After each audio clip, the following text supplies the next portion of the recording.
অভিষেক ম্যাচে সাবেক ক্লাবের বিপক্ষে জোড়া গোল করেছেন ব্রাজিলিয়ান তারকা জোয়াও পেদ্রো। তরুণ এই ব্রাজিলিয়ানের ম্যাজিক্যাল ফুটবলে ভর করে ফিফা ক্লাব বিশ্বকাপের ফাইনাল নিশ্চিত করেছে চেলসি। ইংলিশ জায়ান্টদের কাছে 2-0 গোলে পরাজিত হয়ে টুর্নামেন্ট থেকে বিদায় নিয়েছে ব্রাজিলিয়ান ক্লাব ফ্লুমিনেন্স। ব্রাজিলিয়ান ক্লাবটির বিপক্ষে এদিন জোড়া গোল করেছেন চেলসির হয়ে অভিষেক ম্যাচ খেলতে নামা জোয়াও পেদ্রো, যিনি এর আগে ফ্লুমিনেন্সে ছিলেন।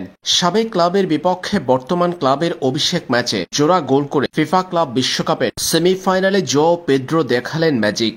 তার কাঁধে ভর করে ফাইনালে চেলসি। মেটলাইফ স্টেডিয়ামে ব্রাজিলিয়ান ক্লাব ফ্লুমিনেন্সের বিপক্ষে এদিন বল দখল ও আক্রমণে আধিপত্য দেখিয়েছে ইংলিশ জায়ান্টরা। ম্যাচের 18তম মিনিটে ব্রাজিলিয়ান তারকা জোয়াও পেদ্রোর বাঁকানো শট থেকে চমৎকার গোলের দেখা পেয়েছে চেলসি। ডিবক্সের সামান্য বাহির থেকে বাঁকানো শটে দূরপোস্ট দিয়ে বল জালে প্রবেশ করিয়েছেন এই ব্রাজিলিয়ান। এরপর প্রথমার্ধের 34তম মিনিটে পেনাল্টি পেয়েছিল ফ্লুমিনেন্স। সমতায় ফেরার সুযোগ এসেছিল তাদের সামনে, তবে ভিএআর দেখে রেফারি সেই সিদ্ধান্ত পরিবর্তন করে। যদিও বলটি চেলসির তারকা সলিভার হাতে লেগেছিল, তারপরেও হ্যান্ডবল সিদ্ধান্ত বাতিল করেছে রেফারি, যার ফলে পেনাল্টি পাওয়া হয়নি ফ্লুমিনেন্সের।